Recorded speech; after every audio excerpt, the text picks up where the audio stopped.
Сделаю короткие ответы на невежественные комментарии не очень образованных людей.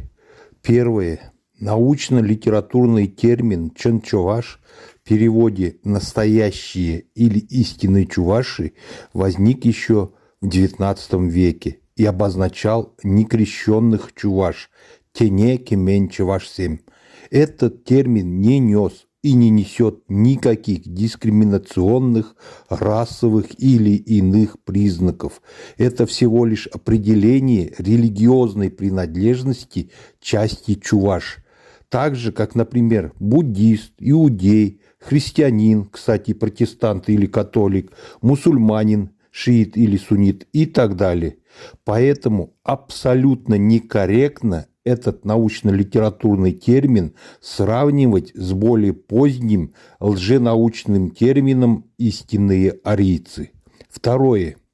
Также абсолютно некорректно и неправильно применять приставку «нео» от греческого «новый» по отношению к носителям традиционных верований народов Поволжья и Сибири, к примеру, марийцев, чуваш, якут и других, так как их родные верования этих народов полностью никогда не прерывались.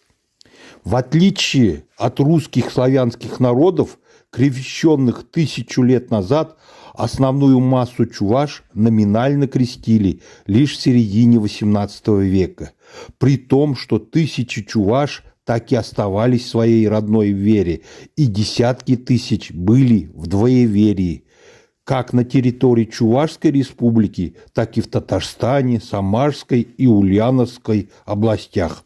Более того, чувашская традиционная вера хорошо изучена, и, как пишут доктор исторических наук Салмин и другие, по чувашской традиционной вере накоплен богатый фактологический материал.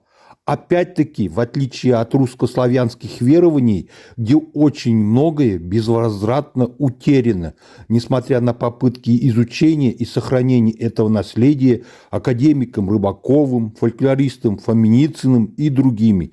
Поэтому, если по отношению к русско-славянским родноверам еще и возможно применять приставку «неу», то истинные природные верования народов Поволжья и Сибири являются традиционными, народными. Ватызень ела ерги. И в завершение обращение к единому Богу. Ширлах асладура, эбир пурде санан ачузем, саназынатпыр, виденетпір, сан хүкинже, шакшут тенжере пурынатпыр.